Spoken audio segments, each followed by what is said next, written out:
guys, this is Lord Chael speaking on behalf of our show sponsor, Established Titles. Established Titles is a project based on a Scottish custom where landowners are referred to as lords and ladies. They allow you to buy as little as 1 square foot of dedicated land so you can officially call yourself a lord or a lady. Established Titles is not just about your ego. You also get to do some good. In addition to your new fancy title, Established Titles supports global charities like One Tree Planet and Trees for the Future to help with the afforestation effort. Your title pack gets you at least 1 square foot of dedicated land in a private estate in Scotland. Your certificate features a unique plot number where you can see the exact location of your land. And right now, Established Titles is holding 200 plots of land right next to mine.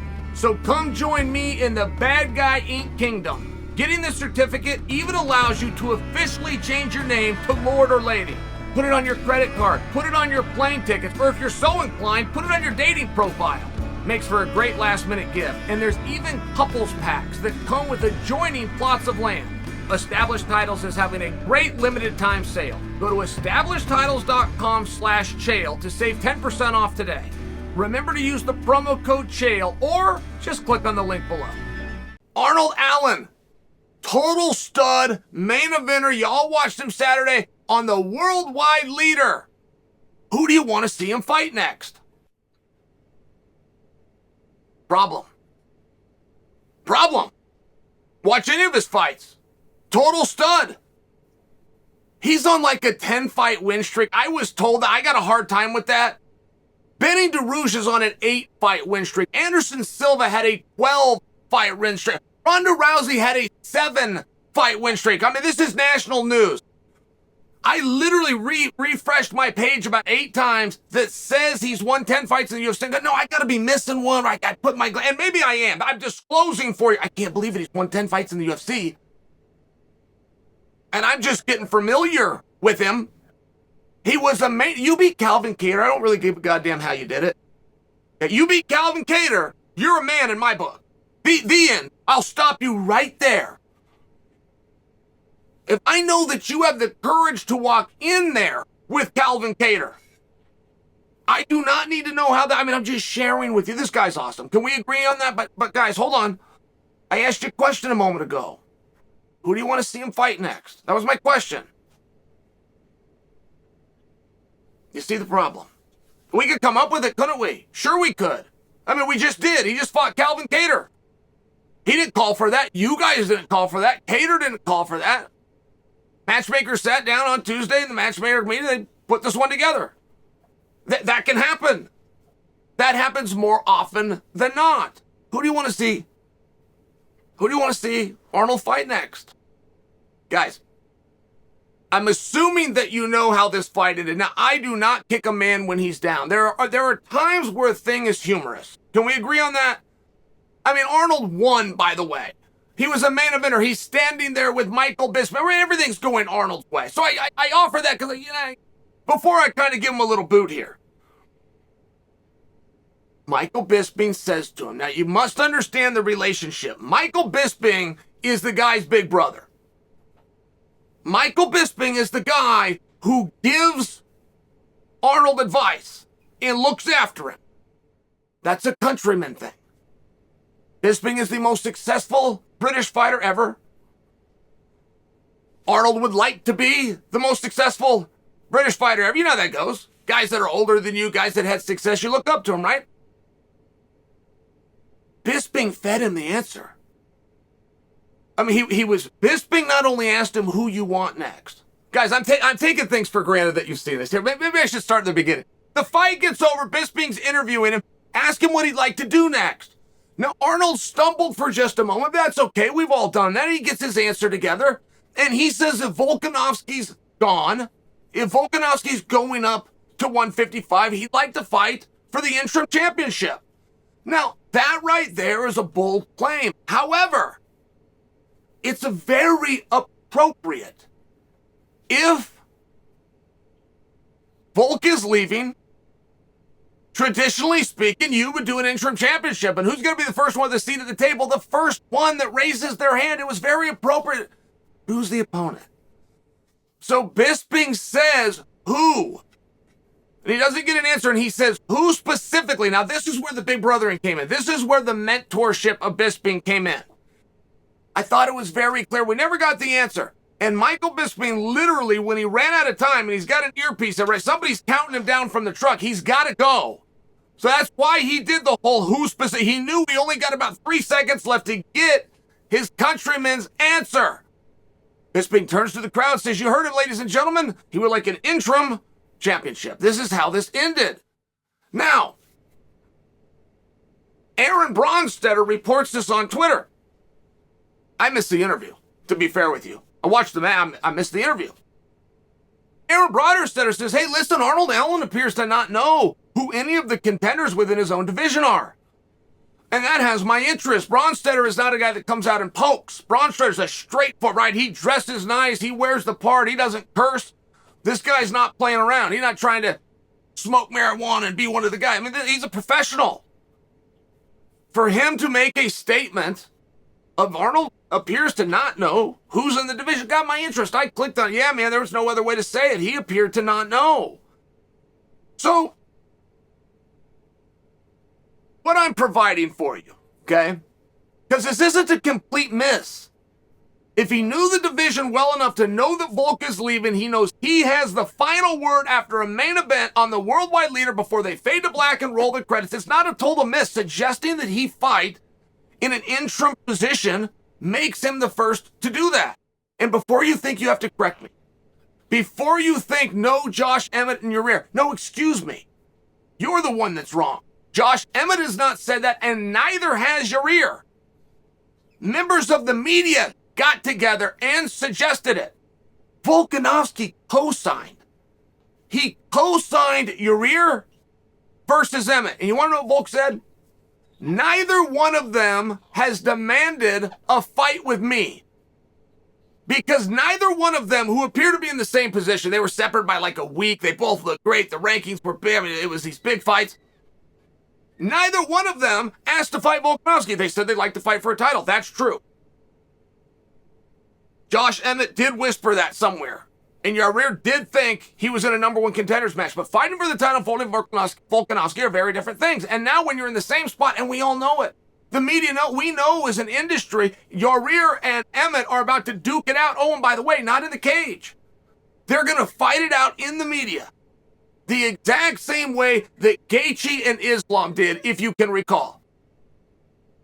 Crickets. Neither one of them said a word. Now, I asked you a question a minute ago. You still haven't answered me. Who do you want to see Arnold fight? And I get that you could go look at it, right? But the guy's had 10 fights. I don't think you're totally familiar with his record. So before you throw me a name, you're going to need a level of research to go back and make sure he hadn't already fought that guy. We can come to an answer. We can find a guy and start from scratch. But I've told you guys a million times, if you don't care who you fight next, how can we? And I told you that from the vein of that used to be the quote the guys would give. They wanted to appear tough. They wanted to appear brave. They wanted to appear anyone, anytime, anywhere. But it's not what they said. What they said is, I don't care who I fight next. Okay, great. If you don't care, then I can't possibly give a damn. Now, I want to juxtapose this just to make sure you guys understand the difference, because this is a lesson. This isn't to give Arnold a hard time. Bisping tried to give the lesson to him live. I'm going to fourth time. Fourth time! Who do you want to see Arnold fight next? Now, different question. Who do you want to see Islam fight next? Islam did not have that belt for 2 seconds before he was calling out and setting up his next fight. Who do you want to see Adesanya fight next?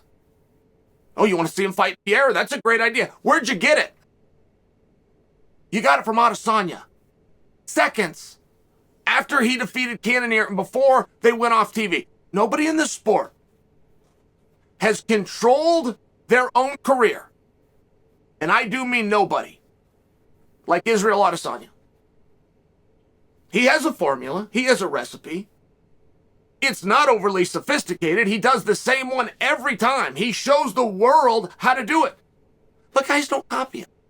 Adesanya has not left the cage without setting up his next fight. Not since he's been champion. I was in Australia when he took out Whitaker and called out Paulo Costa and made it clear to the world that was who was going to be next. Just by example. I was there when he made it clear Bobby Knuckles was getting a rematch.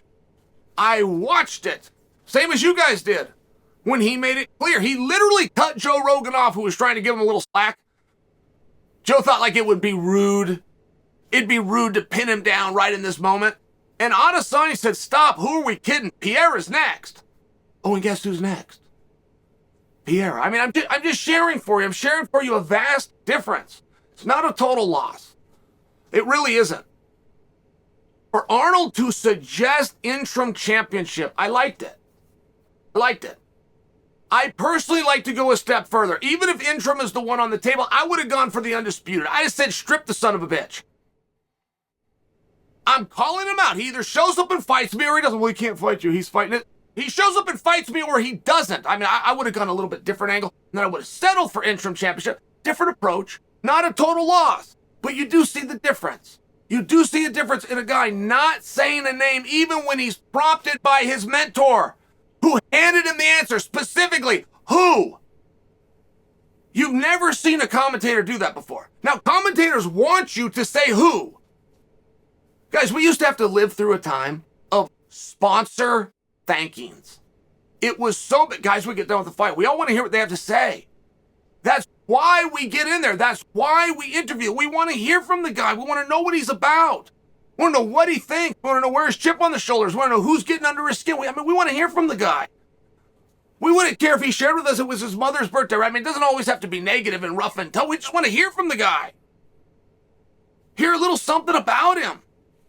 They were thanking sponsors. It was so brutal, they didn't know their sponsors. This was a true time. How the UFC even survived this, right? I mean, apparently, the world was ready for some MMA. It was so bad when I tell you that guys didn't know their sponsor, they didn't even know who to thank. A manager or coach would get in there and hand them a card, and they would look at and they would read it, and then hope to enunciate all the names correctly. It was brutal. It took over a year to make that go away. Dana White would go in the back and tell these guys, my camera time,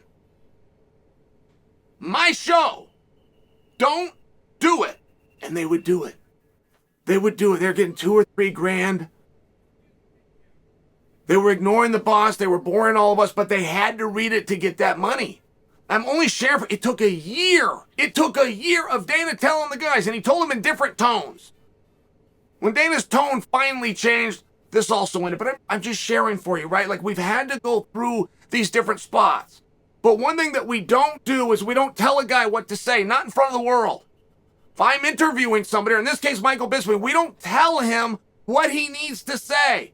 We don't tell him. The world wants to hear, if you want to serve your own career, if you want to give a talking head like Chael something to discuss and possibly help you with next week, give a specific name. We don't do that. That's what we want. We don't do that.